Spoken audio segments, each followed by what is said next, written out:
Welcome to மகுடம் படிப்பகம் students. நம்ம வந்து யூனிட் 6 வந்து வெங்கடேசன் புக் சீரிஸ் தான் கண்டினியூஸாக போயிட்டு இருக்கோம். ஓகேவா? இதுக்கு முன்னாடி வந்து ஆங்கில ஆட்சிக்கு எதிரான தொடக்க கால கிளர்ச்சிகள்னு சொல்லி சிலபஸில் இருக்கும்.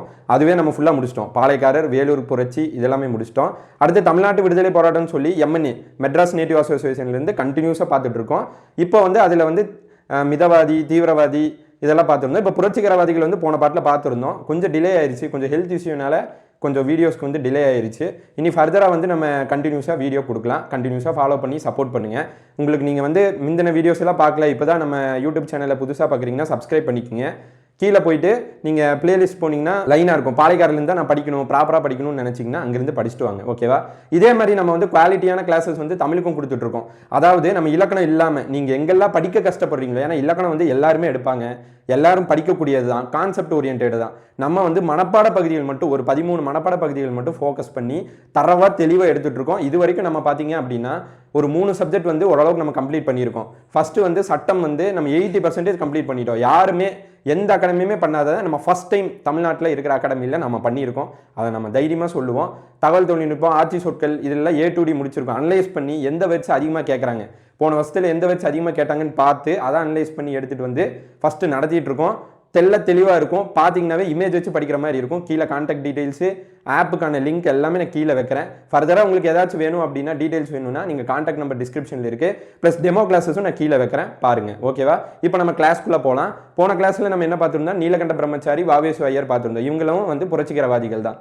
அடுத்ததான் நம்ம யாரை பார்க்க போகிறோம்னா வாஞ்சிநாதன். நான் கூட சொன்னேன், அந்த கலெக்டர் யாசை கொள்ளுவார், அதுக்கோட வாவேசு ஐயர் ட்ரைனிங் கொடுப்பாரு, நீலகண்ட பிரம்மச்சாரியோட அந்த அசோசியேஷனில் போய் சேருவாருன்னு நான் போன கிளாஸில் சொல்லியிருந்தேன். அதோட கண்டினியூஸ்னா வாஞ்சிநாதன் நம்ம தனியாகவே பார்த்துடலாம். ஃபர்ஸ்ட் வாஞ்சிநாதன், இவரோட அப்பா பேர் என்னன்னா ரகுபதி ஐயர். ஓகேவா? அப்பா பேர் ரகுபதி ஐயர். இவரோட நேட்டிவ் எங்கன்னா செங்கோட்டை. ஓகே, இவர் எங்கே வேலை செஞ்சார் அப்படின்னா திருவிதாங்கூர் புனலூரில் வேலை செய்கிறாரு. என்னவா ஒர்க் பண்ணுறாருன்னா ஃபாரஸ்ட்டில் ஒர்க் பண்ணிட்டு இருக்காரு. திருவிதாங்கூர் புனலூரில் ஃபாரஸ்ட்டாக ஒர்க் பண்ணிட்டு இருக்காரு.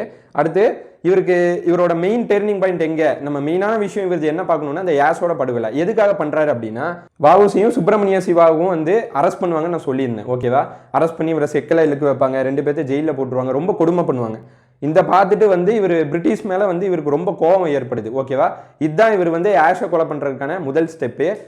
அடுத்து என்ன பண்ணுறாருன்னா, இந்த கொடுமைக்கெல்லாம் காரணம், இந்த அரெஸ்ட்டுக்கெல்லாம் காரணம் வந்து இந்த நெல்லை மாவட்ட கலெக்டர் தான், ராபர்ட் ஆஷ்ங்கிற ஆள் தான் இவர் வந்து அசம்ஷன் பண்ணுறாரு. ஓகேவா? அடுத்து இவரை வந்து கொலை பண்ணுங்கிற ஒரு திட்டத்தை போடுறாரு, கொலை திட்டம் பண்ணுறாரு. இது திட்டம் பண்ணுறாரு. சரி, நம்ம யார்கிட்டயாச்சும் போய் கேட்டு தான் இது பண்ணணும்னு சொல்லி ஒரு புரட்சிகரவாத அமைப்பில் போய் ஃபர்ஸ்ட் ஜாயின் பண்ணுறாரு. புதுவையில் நீலகண்ட பிரம்மச்சாரி, நான் சொன்னேன் புதுவையில் நீலகண்ட பிரம்மச்சாரி வந்து 1910 ஏப்ரல் 10 வந்து பாரத மாதா சங்கம் சொல்லி ஆரம்பிச்சிருப்பாருன்னு சொல்லி அங்கே போய் நீலகண்ட பிரம்மச்சாரியை மீட் பண்ணி இந்த மாதிரி நான் பண்ணலான் இருக்கேன்னு சொல்லி அங்கே போய் ஜாயின் ஆகிக்கிறார். அந்த சங்கத்திலே ஜாயின் ஆகிட்டு அதுக்கப்புறம் ட்ரைனிங். சரி, இவர் துப்பாக்கியில் தான் சொல்கிறாரு ஆஷை. இதுக்கு ட்ரைனிங் யார் கொடுக்குறாங்க அப்படின்னா வாவேசு ஐயர். நம்ம இந்த கிளாஸில் பார்த்தோம், நீலகண்ட பிரம்மச்சாரி வாவேசு தான் பார்த்தோம். அங்கே நான் இந்த பாயிண்ட்டை சொல்லியிருந்தேன். வாவேசு அவங்க தான் ட்ரைனிங் கொடுக்குறாங்க. இந்த ப்ரௌனிங் துப்பாக்கி வச்சு சுட பயிற்சி கொடுக்குறாங்க. எந்த துப்பாக்கி வச்சு சுட பயிற்சி கொடுக்குறாங்க அப்படின்னா இந்த ப்ரௌனிங் துப்பாக்கி தான். ஓகேவா? அடுத்து எந்த நாள் எந்த இயரில் போய் சுடுறாரு அப்படின்னா 1911 ஜூன் 17 இந்த கலெக்டர் ஆஷ் வந்து நெல்லை டு கொடைக்கானல் ட்ரிப் போறாரு. ட்ரெயின் ஏறிட்டாரு. ஏறினதுக்கப்புறம் என்ன பண்ணுறாருன்னா இந்த மணியாச்சி ரயில்வே ஸ்டேஷன் சொல்லுவாங்க, அந்த இடத்துல கரெக்டாக வச்சு அவரை சுட்டுறாரு. சுட்டுட்டு இவரும் வாய்க்குள்ளே வச்சு சுட்டுட்டு செத்துறாரு. கடைசியில் அவர் செத்ததுக்கப்புறம் அவர் ட்ரெஸ்ஸில் வச்சிருந்த அந்த கடிதத்தை எடுத்து படிக்கிறாங்க. அதில் அவர் சொல்கிறாரு, பிரிட்டிஷ் அரசரான ஜார்ஜ் 5, பிரிட்டிஷ் அரசர் ஜார்ஜ் 5 கொள்றதுக்கான இது ஒரு முன்னோட்டம் தான் அப்படிங்கிற மாதிரி எழுதி வச்சிருக்காரு. இது ப்ரீவியஸ் இயர் கொஸ்டின், ஜார்ஜ் 5ங்கிறது. ஓகேவா? இப்போ இவ்வளோதாங்க பாயிண்ட். வாஞ்சிநாதனோட ட்ரைனிங் பாயிண்ட்டு அந்த ஆஷை கொள்றது தான். ஓகே, நம்ம ஃபுல்லாக ஒரு டைம் பார்த்துடலாமா? ரகுபதி ஐயர் செங்கோட்டையில் பிறக்கிறாரு. ரகுபதி ஐயர் இவருடைய அப்பா. அடுத்து வந்து திருவிதாங்கூர் புனலூரில் ஃபாரஸ்ட்டில் ஒர்க் பண்ணுறாரு. எங்கே ட்ரைனிங் பாயிண்ட் வருது? நம்ம வஉசியும் சுப்பிரமணிய சிவாவும் ரொம்ப கொடுமை பண்ணி ஜெயிலில் போடுறாங்க. இந்த ஜெயிலில் போட்டதுக்கான காரணமே வந்து இந்த நெல்லை மாவட்ட கலெக்டரான ராபர்ட் ஆஷ் அப்படிங்கிறவர் தான். சரி, இதுக்காக கொலை திட்டம் பண்ணுறாரு. சரி, போய் ஒரு புரட்சிகரவாத அமைப்பில் ஜாயின் பண்ணலான்னு நினைக்கிறாரு. புதுவையில் போய் நீலகண்ட பிரம்மச்சாரியை போய் மீட் பண்ணுறாரு. ஓகே, அங்கே அந்த அமைப்பில் சேர்ந்துறாரு. அந்த அமைப்போட இயர் 1910 ஏப்ரல் 10. ஓகே, அடுத்து வாவேசு வந்து ட்ரைனிங் கொடுக்குறாரு. வாவே சுப்பிரமணிய ஐயர்னு சொல்லி ப்ரௌனிங் துப்பாக்கி வச்சு ட்ரைனிங் கொடுக்குறாரு. எப்போ சுடுறாரு? எங்கே? மணியாச்சி ரயில்வே ஸ்டேஷனில் நெல்லை டு கொடைக்கானல் போகிறக்காக ரெடியாக இருக்காரு. அப்போ தான் போய் சுடுறாரு. 1911 ஜூன் 17. ஓகேவா? இதோட இவரது கம்ப்ளீட் ஆயிடுச்சு. அடுத்தடுத்த இதுவும் பார்க்கலாம். ஓகே, தமிழ்நாட்டு புரட்சிகரவாதிகளில் அடுத்ததான் நம்ம பார்க்க போகிறது மாடசாமி அவங்கள தான். எல்லாமே பார்த்துடலாம் இன்ச் பை இன்ச்சா. வெங்கடேசன் புக்கில் இருக்கிறத ஒன்று கூட மிஸ் பண்ணாமல் நம்ம பார்க்கணும். ஓகே, ஸ்கூல் புக் படிக்கணும், சும்மா இன்னும் ஸ்கூல் புக் எடுத்துகிட்டெல்லாம் நமக்கு வந்து ஐடியா கிடையாது. நம்ம அகாடமி பொறுத்தளவுக்கு ஃபுல்லாக அவுட் சோர்ஸுக்கு நம்ம பக்காவாக சப்போர்ட்டிவாக இருப்போம், நல்லாவும் எடுத்து கொடுப்போம். ப்ளஸ் நீங்கள் அவுட் சோர்ஸ் பார்க்குறப்பவே நான் ஸ்கூல் புக்கையும் இணைச்சி தான் கம்பைல் பண்ணி தான் நான் கொண்டு வருவேன். அதனால் நீங்கள் கவலைப்பட தேவையில்லை, தெளிவாக இருக்கும் நம்ம கிளாஸ். ஓகே, மாடசாமி இவர் என்னன்னு சொல்லுவாங்கன்னா ஒட்டப்பிடாரம் மாடசாமின்னு சொல்லுவாங்க. ஏன்னா அவங்க பிறந்தது வந்து ஒட்டப்பிடாரம் மாடசாமி, நல்லா தெரிஞ்சுக்கணும். அடுத்து வஉசியோட ரைட் ஹேண்டாக இருக்காது, இது ரொம்ப முக்கியமான பாயிண்ட்டு. வஉசிங்கிறது வந்து ரொம்ப இம்பார்ட்டண்டான தலைவர். அவருக்கு ரைட் ஹேண்டாக செயல்பட்டது யார் அப்படின்னு கேட்பாங்க, மாடசாமி. ஓகே, சுதேசி இயக்கம் மூலியமா அவருக்கு ஒரு ரைட் ஹேண்டாக மாறி அவர் கூட ஒர்க் பண்ண ஆரம்பிக்கிறார். ஓகே, பிரச்சனை எங்கன்னா வாஞ்சிநாதன் மாதிரி தான். வாஞ்சிநாதனும் இவரும் சேர்ந்து தான் அந்த கொலை திட்டம் பண்ணுறாங்க. ட்ரெயினில் வாஞ்சிநாதன் சுட்டுட்டு இருப்பாரு, இவர் வெளியிருந்து பார்த்துட்டு இருப்பார், யாராச்சும் அதிகாரிங்க வராங்களான்ட்டு மாடசாமி பார்த்துட்டு இருப்பார். அதனால் 2 பேத்துக்குமே பங்கு இருக்கு. ஏன்னா இவர் வஉசியோட ரைட் ஹேண்டு, வஉசியை கொடுமைப்படுத்துறாங்கிறப்போ இவர் டைரெக்டாக போய் என்ன பண்ணுறாருன்னா வாஞ்சிநாதனோட போய் சேர்ந்துக்கிறாரு. ஓகேவா, வாஞ்சிநாதனோட போய் ஒரு புரட்சிகர அமைப்பில் சேர்றாங்க அப்படின்னு நம்ம புக்கில் கொடுத்துருக்கு. அப்போ வாஞ்சிநாதனோட போய் ஒரு புரட்சிகர அமைப்புனா எது, நம்ம நீலகண்ட பிரம்மச்சாரி ஆரம்பிச்ச பாரத மாதா சங்கம் தான். ஓகேவா, நம்ம இன்டைரக்டாக புரிஞ்சுக்கலாம்.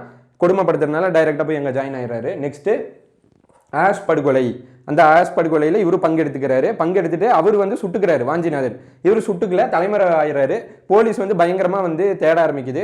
நெக்ஸ்ட் என்ன பண்ணுறாரு அப்படின்னா இங்கேருந்து தமிழ்நாட்டிலேருந்து பாண்டிச்சேரி தப்பி போய் பாண்டிச்சேரியிலேருந்து சிங்கப்பூர் போயிட்டு சிங்கப்பூர்லேருந்து ஜெர்மனி போய் எஸ்கேப் ஆயிடுறாருன்னு நமக்கு புக்கில் கொடுத்துருக்காங்க. இவ்வளோ தான் இவரை பற்றி பாயிண்ட்ஸு. நமக்கு ஸ்கூல் புக்கில் இதுவும் கூட இருக்காது. நம்ம ஜென்ரலாக வந்து நம்ம வெங்கடேசன் புக் இருக்கனால இந்த பாயிண்ட்ஸ் இருக்குது, இவ்வளோ தான் இருக்குது. இதை நல்லா படிச்சுக்கோங்க. நான் ஒரு டைம் சொல்கிறேன். மாடசாமி எங்கே பிறக்கிறாரு, ஒட்டப்பிடார மாடசாமின்னு சொல்லிட்டே இருங்க, ஈஸியாக ஞாபகம் வந்துடும். ஓகேவா, வஉசிக்கு வந்து ரைட் ஹேண்டாக செயல்படுறாரு. ரைட் ஹேண்டாக செயல்பட்டு அந்த சுதேசி இயக்கத்தில் போய் இணைகிறாரு. வஉசியை கொடுமை பண்ணதுனால வாஞ்சிநாதனோட சேர்ந்து அந்த புரட்சிகர அமைப்பில் அந்த பாரத மாதா சங்கத்தில் இணைகிறாரு. அதுக்கப்புறம் வாஞ்சிநாதன் வந்து இறந்துடுறாரு. இவர் வந்து தலைமறைவு ஆயிடுறாரு ஆஷ் படுகொலைக்கு அப்புறம். நெக்ஸ்ட் பாண்டிச்சேரியிலேருந்து நேராக சிங்கப்பூர் போகிறாரு. சிங்கப்பூர்லேருந்து ஜெர்மனி போய் அங்கே தலைமறைவாயிறாரு. ஓகேவா, இதோட இது முடிஞ்சு. நெக்ஸ்ட் லீடை பார்க்கலாம். தமிழ்நாட்டு புரட்சிகரவாதிகள் அடுத்ததான் நம்ம பார்க்க போகிறது எம்பிடி ஆச்சாரியா. ஓகேவா, எல்லாமே நம்ம ஃபினிஷ் பண்ணிட்டோம் அப்படின்னா எப்படி கொஷின்ஸ் கேட்டாலும் நம்மளால் தைரியமாக அடிக்க முடியும். எதுவுமே இம்பார்ட்டன்ட் இல்லை நம்ம சொல்ல முடியாது, ஏன்னா இப்போ கொஷின்ஸ் அந்த மாதிரி போயிட்டுருக்கு, உங்களுக்கே தெரியும். எம்பிடி ஆச்சாரியா, இவரை இந்த ஃபேமிலி பேக்ரவுண்ட் பார்த்துடலாம். மைசூரை சேர்ந்த மண்டயம் குடும்பம் அப்படின்னு சொல்லி ஸ்கூல் புக்கில் கொடுத்துருக்காங்க. சரி, வெங்கடேசன் புக்கில் கொடுத்துருக்காங்க. என்னதான் இவர் வந்து மைசூர் மண்டயம் குடும்பமாக இருந்தாலும் இவர் வளர்றதெல்லாம் எங்கன்னா சென்னை ட்ரிபிள் கேனில் தான் வளர்றாரு. இவர் பேக்ரவுண்ட் தான் மண்டயம் குடும்பம்னு சொல்கிறாங்க, பார்த்துக்குங்க. எம்பிடிக்கு ஃபுல் ஃபார்ம் என்ன, ஏன்னா எதுனாலும் கேட்கலாம், பார்த்துக்குங்க. M for Mandayam, P for Prativadi, T for Tirumalacharyar. Mandayam Prativadi Tirumalacharyar. ஓகேவா, நல்லா ஞாபகம் வச்சுக்கோங்க. அடுத்து நம்ம ஃபஸ்ட்டு கிளாஸ் நடத்துகிறப்பவே சொன்னோம், வாவேசு ஐயர் இந்த தமிழ்நாட்டு புரட்சிகரவாதிகள் இன்ட்ரோ சொல்கிறப்பவே சொன்னேன். லண்டனில் இந்த இந்தியன் ஹவுஸ் அப்படின்னு சொல்லி ஒரு அமைப்பு இருக்கும், அங்கே போய் ஒரு 3 பேர் ட்ரைனிங் எடுப்பாங்க. எம்பிடி ஆச்சாரியா, டிஎஸ்எஸ் ராஜன், வாவேசு ஐயர்னு சொல்லி அந்த பையன் தான் இங்கேயும் ரிப்பீட் ஆயிருக்கு.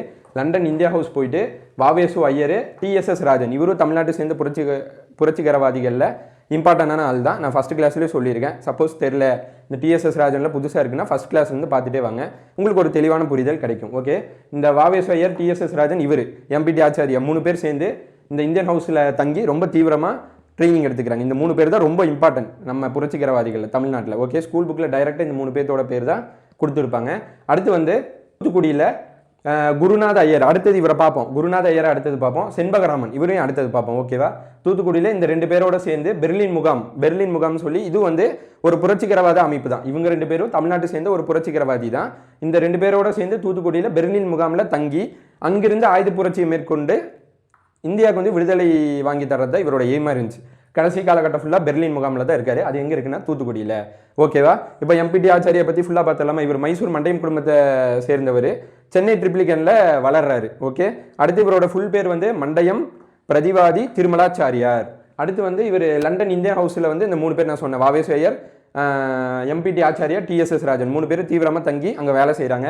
அடுத்து இவர் தூத்துக்குடியில் குருநாத ஐயரும் செண்பகராமனோட சேர்ந்து பெர்லின் முகாமில் வேலை செஞ்சு கடைசியில் ஆயுத புரட்சி அங்கிருந்து மேற்கொண்டு இந்தியாவுக்கு விடுதலை வாங்கி தரது இவரோட எய்மாக இருந்துச்சு. ஓகேவா, அடுத்த பெர்சன் நம்ம பார்க்கலாம். அடுத்த பெர்சனை நம்ம பார்க்க போகிறது குருநாத ஐயர். ஓகேவா, இவரை வந்து தூத்துக்குடி குருநாத ஐயர்னே சொல்லுவாங்க. நான் போன கிளாஸில் வந்து பெர்லின் முகாம் வந்து தூத்துக்குடின்னு சொன்னேன், ஆக்சுவலாக அது கிடையாது.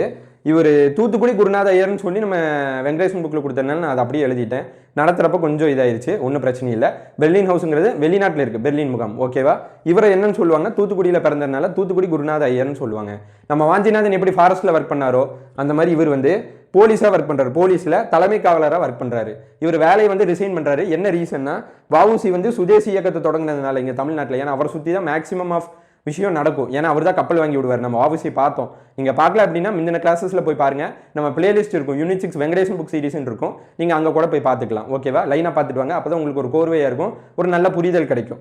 வஉசியோடைய சுதேசி இயக்கத்துக்காக இவரோட வேலையை ரிசைன் பண்ணிட்டு வராரு. ஓகே, அடுத்து நெல்லையில் வந்து வஉசியை வந்து கைது பண்ணதுக்காக ஒரு கலவரம் நடக்குது. அது எங்கே நடந்துச்சு அப்படின்னா நெல்லையில். இதுக்காக இவர் என்ன பண்ணுறாரு அப்படின்னா கவர்மெண்டோட பில்டிங் வந்து எரிச்சிடுறாரு. ஓகே, கவர்மெண்டோட பில்டிங் வந்து தீ வச்சு எரிச்சிடுறாரு. அதுக்கப்புறம் இவரை வந்து அரெஸ்ட் பண்ணுறாங்க. அரெஸ்ட் பண்ணதுக்கப்புறம் வெளியே விட்டுறாங்க, ரிலீஸ் பண்ணிடுறாங்க. ரிலீஸ் பண்ணதுக்கப்புறம் இவர் வெளிநாடு போகிறாரு, பெர்லின் முகாம் போயிட்டு அங்கே வந்து இந்திய விடுதலைக்காக போராடுறாரு. ஏற்கனவே நம்ம பார்த்தோம் இந்த கிளாஸில் எம்பிடி ஆச்சாரியாவும் அந்த பெர்லின் முகாம் போனார். அங்கே குருநாத ஐயர் இருந்தாருன்னு அதே பாயிண்ட் தான் இங்கேயும். இங்கே வந்து அவர் போயிட்டு ஆயுத புரட்சி மேற்கொண்டு இந்திய விடுதலைக்காக போராடுறாரு. ஓகேவா? இப்போ நம்ம ரிவைஸ் பண்ணிடுவோமா? குருநாத ஐயர் ஃபர்ஸ்ட் வந்து இவர் என்னன்னு சொல்லுவாங்க, தூத்துக்குடி குருநாத ஐயர். மாடசாமி எப்படி ஒட்டப்பிடார மாடசாமியும் அந்த பேரோட அந்த ஊரையும் சேர்த்து படிச்சிங்கன்னா ஈஸியாக இருக்கும். இந்த பேருக்கு இந்த ஊர் தான் வரும்னு சொல்லி மேட்ச்சில் வச்சா கூட உங்களால் ஈஸியாக அடிக்க முடியும். ஓகே, அதனால தான் நான் சேர்த்து சொல்கிறேன். தூத்துக்குடி குருநாத ஐயர் இவர் வந்து போலீஸில் வந்து தலைமை காவலராக ஒர்க் பண்ணுறாரு. அதுக்கப்புறம் எதுக்காக ரிசைன் பண்ணுறாரு? வஉசி வந்து சுதேசி இயக்கத்தை மேற்கொள்றாரு. அதனால இது வேலையை ரிசைன் பண்ணுறாரு. பார்த்துக்குங்க, சுற்றி வந்து வஉசி சுற்றி தான் எல்லாமே நடக்குது. வாஞ்சிநாதன் அவரும் வந்து பார்த்தீங்கன்னா வஉசிக்காக தான் வந்து போய் அந்த ஆசை கொள்வார். மாடசாமியும் அதே தான், இவரும் அதே தான். பார்த்துங்க, வஉசி எந்த அளவுக்கு இம்பார்ட்டன்ட்னு ரொம்ப பங்காற்றி இருக்காரு. கப்பலே வாங்கி பிரிட்டிஷ்க்கு எதிராக வந்து இவர் சொத்தெல்லாம் மொத்தமாக இது பண்ணி கப்பல்லாம் வச்சு ரொம்ப பெரிய அளவுக்கு ரெவல்யூஷன் பண்ணியிருக்காரு. இவரை நம்ம மறந்துடக்கூடாது. வஉசி வந்து சுதேசி இயக்கம். அடுத்து நெல்லையில் வஉசி வந்து கைது பண்ணுறாங்க. அந்த கலவரம் நடக்குது. அந்த கலவரத்தில் இவர் போய் தீ வைக்கிறாரு. யார்? குருநாத ஐயர் போய் தீ வச்சு கவர்மெண்ட் கட்டடத்தை அரெஸ்ட் ஆகுறாரு. அதுக்கப்புறம் ரிலீஸ் ஆனதுக்கப்புறம் என்ன பண்ணுறாருன்னா பெர்லின் முகாம் போயிட்டு அங்கே இந்திய விடுதலைக்காக ஒரு புரட்சியை மேற்கொள்றாரு. ஓகேவா? அடுத்தது நம்ம யாரை பார்க்க போகிறோம்னா தமிழ்நாடு புரட்சிகரவாதிகளில் செண்பகராமன் அவங்கள தான் பார்க்க போகிறோம். இவரும் ஒரு மேஜர் ரோல் இருப்பார் புரட்சிகரவாதிகளில். ஃபர்ஸ்ட் வந்து இவர் என்னன்னு சொல்லுவாங்கன்னா நாஞ்சில் நாட்டு டாக்டர் செண்பகராமன் சொல்லுவாங்க. இவர் ஒரு டாக்டர். இவர் எப்படி அழைப்பாங்கன்னா நாஞ்சில் நாட்டு டாக்டர் செண்பகராமன். எப்படி ஒட்டப்பிடாரம் மாடசாமியும் அந்த மாதிரி நாஞ்சில் நாட்டு டாக்டர் செண்பகராமன். ஓகே, அடுத்து இவர் என்ன பண்ணுறாரு அப்படின்னா ஈரோப்பில் சுற்றுப்பயணம் மேற்கொண்டு அங்கே பிரிட்டிஷ்க்கு எதிராக பிரச்சாரம் செய்ய நிறைய அமைப்பு உருவாக்குறாரு. மெயினானது பாருங்க, அவுட் ஆஃப் த கண்ட்ரி போய் அங்கேயும் வந்து நிறைய விஷயங்களை பண்ணியிருக்காரு. இங்கே தமிழ்நாட்டிலேருந்து பண்ணுறது பெரிய விஷயம் இல்லை, அதுவுமே பெரிய விஷயம் தான். இருந்தாலுமே ஒரு ஃபாரின் போயிட்டு ஒரு அமைப்பு அமைக்கிறங்கிறது எவ்வளோ பெரிய விஷயம் நம்ம தமிழ்நாட்டுக்காரங்க. ஓகேவா? ஈரோப்பில் சுற்றுப்பயணம் மேற்கொண்டு அங்கே போய் பிரிட்டிஷ்க்கு எதிராக பிரச்சாரம் செய்ய நிறைய அமைப்புகள் அமைக்கிறாரு. யாருன்னு கேட்பாங்க, பார்த்துக்குங்க. அடுத்து ப்ரோ இந்தியாங்கிற பத்திரிகை ஆரம்பிச்சது. எப்படி யங் இந்தியான்னு சொல்லி நமக்கு காந்தி வருமா, அந்த மாதிரி ப்ரோ இந்தியாங்கிற பத்திரிகை யார் ஆரம்பிச்சாங்க அப்படின்னா நம்ம செண்பகராமன். அடுத்து இங்கிலீஷ் தவிர, நான் அடிச்சுட்ருக்கேன்னா அது இல்லாமல் அர்த்தம். இங்கிலீஷ் தவிர மற்ற மேக்சிமம் மற்ற எல்லா லாங்குவேஜஸ்லையும் இவர் பத்திரிக்கை வெளியிட்டிருக்காருங்கிறத வந்து புக்கில் நமக்கு மென்ஷன் பண்ணியிருக்காங்க. இது ஒரு இம்பார்ட்டன் தான். அடுத்து வந்து பெர்லின் முகாம். நான் சொன்ன மாதிரி தான் பெர்லின் முகாமில் இவர் செண்பகராமன் இருப்பார், எம்பிடி ஆச்சாரியா இருப்பாங்க, குருநாத ஐயர் இருப்பாங்க. இந்த 3 பேர்த்துல யார் செல்வாக்காக இருந்தாங்க அப்படின்னா பெர்லின் முகாமில் செல்வாக்காக இருந்த ஆள் வந்து இவர் தான், செண்பகராமன். பெர்லின் முகாமில் மிகவும் செல்வாக்கு மிக்க ஆள் யார் அப்படின்னா செண்பகராமன். நோட் பண்ணிக்கணும். அடுத்து வந்து ஜெர்மனோட அதிபர் கெய்சர்னு சொல்லி, அவர் பேரே கெய்சர், கேசரி ஹிந்த் அப்படின்னு சொல்லி கூட ஒரு பட்டம் வரும்ல, அதுதான். அந்த அதிபரோட பேரே கெய்சர் தான், ஜெர்மன் சேர்ந்தவர். இவருக்கு வந்து ஒரு நம்பிக்கைக்குரியவர் இவர். ஓகே, இப்போ நம்ம என்னென்ன பார்த்தோம், நாஞ்சில் நாட்டு டாக்டர் செண்பகராமன் சொல்லி பார்த்துருந்தோம். ஈரோப்பில் சுற்றுப்பயணம் மேற்கொண்டு பிரிட்டிஷ்க்கு எதிராக பிரச்சாரம் செய்ய வந்து ஒரு அமைப்பை ஏற்படுத்தியிருக்காரு. அடுத்து வந்து ப்ரோ இந்தியாங்கிற பத்திரிக்கை ஆரம்பிச்சிருக்காரு. இங்கிலீஷ் தவிர அந்த அளவுக்கு அந்த இங்கிலீஷ் மேலே, ஏன்னா பிரிட்டன் வந்து இங்கிலீஷ் பேசக்கூடியவங்க, அதனால அதை தவிர்த்து மீதி எல்லா இதுலேயும் வந்து பத்திரிகை ரிலீஸ் பண்ணியிருக்காரு. அடுத்து பெர்லின் முகாம்லேயே செல்வாக்கு மிக்க நபர் யார் அப்படின்னு கேட்டால் செண்பகராமன் தான். ஜெர்மனுடைய அதிபரான கெய்சருங்கிறவருக்கு நம்பிக்கைக்குரியவர். ஓகே, இன்னும் நிறைய பாயிண்ட்ஸ் இருக்குது, பார்த்துடலாம். நம்ம செண்பகராமன் அவங்கள கண்டினியூஸாக பார்த்துட்டு இருக்கோம். அடுத்த பாயிண்ட் என்ன அப்படின்னா லெனின், ரஷ்யா சேர்ந்த லெனின், ரஷ்யா புரட்சியை இது பண்ணாதுன்னு கூட சொல்லுவாங்க லெனின் அப்படின்னு சொல்லி. அவரை போய் மீட் பண்ணி அவரோட ஆதரவு வாங்குறாரு. பாருங்க எவ்வளோ இது, கெய்சர்னு சொல்லி அதிபரை பார்த்தாரு, அவரோட சப்போர்ட் இருக்குது. அப்புறம் வந்து ரஷ்யா லெனினை போய் மீட் பண்ணி அவரோட ஆதரவும் வாங்குறாரு. நெக்ஸ்ட் என்னன்னா ஃபர்ஸ்ட் வேர்ல்டு வார் எப்போ நடக்குங்க, 1914 to 18 இந்த டைமில் தான் நடக்கும் ஃபர்ஸ்ட் வேர்ல்டு வார். இதில் வந்து பிரிட்டனுக்கு எதிரியாக யார் இருப்பாங்கன்னா இந்த ஜெர்மனி இவங்கெல்லாம் இருப்பாங்க. அதனால போய் ஜெர்மனியோட ஜாயின் ஆகிப்பார். எதிரிக்கு எதிரி நண்பங்கிற மாதிரி அவன்கிட்ட போய் ஜாயின் ஆகிட்டு பிரிட்டிஷை வந்து அகற்றணுங்கிற ஒரு முயற்சியில் இருக்கார். ஏன்னா இவரே ஜெர்மனியை வந்து பிரிட்டிஷ் போட்டு தாக்கணும்னு பிளானில் இருக்குது. இவரும் போய் அங்கே ஜாயின் பண்ணிடுறாரு. ஏன்னா நமக்கு டார்ச்சர் பண்ணுறாங்கல்ல பிரிட்டிஷ், அவன்கிட்ட போய் ஜாயின் பண்ணால் கொஞ்சம் ஆயுத சப்போர்ட்லாம் கிடைக்கும்னு போய் அவனோட ஜாயின் பண்ணிடுறாரு. ஓகே, இவர் என்ன பண்ணுறாரு, ஜாயின் பண்ணிட்டு என்ன புரட்சி பண்ணுறாரு, நான் சொன்னல 1914 to 18 ஜாயின் பண்ணுறாரு ஜெர்மனியில் அந்த அமைப்போட. 1914 ஃபர்ஸ்ட் வேர்ல்டு வார் ஸ்டார்டிங்லேயே என்ன பண்ணுறாருன்னு ஒரு பெரிய சம்பவம் பண்ணுறாரு. எம்டன் நீர்மூழ்கி கப்பல், எம்டன் கப்பல் பேர் என்ன, எம்டன் நீர்மூழ்கி கப்பலுங்கிற ஒரு கப்பலில் வராரு. வந்து மெட்ராஸ் ஹைகோர்ட் பில்டிங் மேலே பாம்பு போடுறாரு. இது ரொம்ப முக்கியமான விஷயம், எவ்வளோ பெரிய விஷயத்தை பண்ணியிருக்காரு பாருங்க. மெட்ராஸ் ஹைகோர்ட் பில்டிங்கில் பாம்பு போடுறாரு 1914. ஏன்னா ஜெர்மனியோட சேர்றாரு, ஃபர்ஸ்ட் வேர்ல்டு வார் அப்போ தான். இந்த லிங்க் பண்ணி படிச்சுட்டே போனீங்கன்னா ரொம்ப ஈஸியாக இருக்கும், உங்களுக்கு படிக்கிறக்கும் மனப்பாடம் பண்ணுங்கிற அவசியம் கிடையாது. ஏன்னா ஃபர்ஸ்ட் வேர்ல்டு வார் அப்போ ஜாயின் பண்ணாருங்கிற ஞாபகம் வச்சிட்டிங்கன்னா ஈஸியாக லிங்க் ஆயிரும். ஓகேவா? அடுத்து என்ன பண்ணுறாருன்னா இந்திய புரட்சியாளர்கள், இப்போ நம்ம தமிழ்நாட்டு புரட்சியாளர்கள் பார்த்தோம், அது மாதிரி இந்தியா ஃபுல்லாக இருக்கிற புரட்சியாளர்களை ஒன்று சேர்த்து என்ன பண்ணுறாருன்னா எல்லாம் சேர்ந்து ஆப்கானிஸ்தான் காபூலில் போயிட்டு ஒரு அமைப்பை அமைக்கிறாங்க, தற்காலிக இந்திய குடியரசு அப்படிங்கிற அமைப்பை அமைக்கிறாங்க. அதில் கேபினெட் அமைச்சர்கள்னு சொல்லுவாங்க இல்லையா, அந்த கேபினெட் அமைச்சர்களில் ஒரு ஆளாக இவர் இருக்காரு, அயல்நாட்டு அமைச்சராக இவர் இருக்காரு. ஓகேவா? இது ரொம்ப இம்பார்ட்டன்ட். இந்த அமைப்பில் இவர் அயல்நாட்டு அமைச்சராக இருக்காரு, இதையும் நோட் பண்ணிக்கணும். இப்போ நம்ம என்னென்ன பார்த்துருந்தோம், ரஷ்யா லெனின் வந்து மீட் பண்ணி ஆதரவு வாங்குறாரு. நெக்ஸ்ட் வந்து ஃபர்ஸ்ட் வேர்ல்டு வாரில் ஜெர்மனியோட ஜாயின் பண்ணி பிரிட்டிஷ் போட்டு தாக்கலாம் பிளான் பண்ணுறாரு. அதோட இனிஷியலாக என்ன பண்ணுறாரு அப்படின்னா 1914 எம்டன் நீர்மூழ்கி கப்பலுங்கிற ஒரு கப்பல் வந்து நீர்மூழ்கி கப்பலில் வந்து மெட்ராஸ் ஹைகோர்ட் மேலேயே பாம்பு போட்டுறாரு. அதுக்கப்புறம் என்ன பண்ணுறாருன்னா இந்திய புரட்சியாளர்களை ஒன்று சேர்ந்து தற்காலிக இந்திய குடியரசுன்னு சொல்லி எங்கே அமைச்சாங்க, ஆப்கானிஸ்தான் காபூலில். அந்த கேபினெட்ல வந்து ஒரு முக்கியமான ஆளாக இருந்திருக்காரு, இவர் அயல்நாட்டு அமைச்சராக இருந்திருக்காரு. ஓகேவா? கடைசியாக நம்ம பார்த்த பேசன் செண்பகராமன் தான். செண்பகராமனும் முடிஞ்சு. இதோட நம்ம வந்து போன பாட் புரட்சிகரவாதிகள் 2 பேர்த்த பார்த்தோம், இப்போ ஒரு 3-4 பேர்த்த பார்த்தோம். கம்ப்ளீட்டட். ஓகேவா? ஃபுல்லாக புரட்சிகரவாதிகள் டாபிக் சிலபஸ் எடுத்திங்கன்னா தமிழ்நாட்டு புரட்சிகரவாதிகள் நம்ம வீடியோ போதுமானது தான். ஏன்னா ஸ்கூல் புக்கில் இதுக்கு எங்கேயுமே சோர்ஸ் இருக்காது. சரியா? ஒரு பாயிண்ட் 2 பாயிண்ட் அங்கங்கே இருக்கும். நம்ம வந்து வெங்கடேசன் புக் வச்சு ஒவ்வொரு பாயிண்ட் பை பாயிண்ட்டாக நீட்டாக எடுத்துட்டோம். இப்போ செண்பகராமன் பற்றி நம்ம பார்த்துடலாம் ஃபுல்லாக. ஃபர்ஸ்ட் இவர் என்னன்னு சொல்லுவாங்க, நாஜில் நாட்டு டாக்டர் செண்பகராமன் சொல்லுவாங்க. இவர் வந்து யூரோப்புக்கு வந்து சுற்றுப்பயணம் மேற்கொண்டு பிரிட்டிஷ்க்கு எதிராக வந்து நிறைய பிரச்சாரங்கள் மேற்கொள்றதுக்கு நிறைய அமைப்பை வைக்கிறாரு. ஓகேவா? நிறைய அமைப்பை உருவாக்குறாரு. அடுத்து வந்து பார்த்தீங்க அப்படின்னா ப்ரோ இந்தியாங்கிற பத்திரிக்கை ஆரம்பிக்கிறாரு. இவர் முக்கியமான பாயிண்ட் என்னன்னா இங்கிலீஷ் தவிர மற்ற எல்லா மொழியிலும் பத்திரிக்கை ஆரம்பிச்சது இவர் தான். ஓகேவா? பெர்லின் அமைப்புன்னு நம்ம பார்த்தோம், குருநாத ஐயர் இருந்தார், எம்பிடி ஆச்சாரியா இருந்தாங்க, இவரும் இருந்தார் செண்பகராமன். இதில் யார் செல்வாக்கு மிக்க ஆள் பெர்லின் அமைப்பில் அப்படின்னா நம்ம செண்பகராமன் அவங்க தான். ஓகே. அடுத்து வந்து இந்த ஜெர்மனியோட அதிபர் யார், கெய்சர், அவருடைய ஒரு நம்பிக்கைக்குரியவர் தான் இவர். அடுத்து வந்து 1900 அந்த ஃபர்ஸ்ட் வேர்ல்டு வார் டைமில் தான் ஜெர்மனியோட சேர்ந்துப்பார்.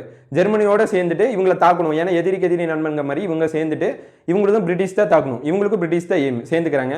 அதுக்கப்புறம் என்ன பண்ணுறாரு, 1914 இன்சியல்லே வந்து எம்டன் நீர்மூழ்கி கப்பல், அதனாலேயே இவரோட பேர் வந்து எம்டன் செண்பகராமன் சொல்லுவாங்க.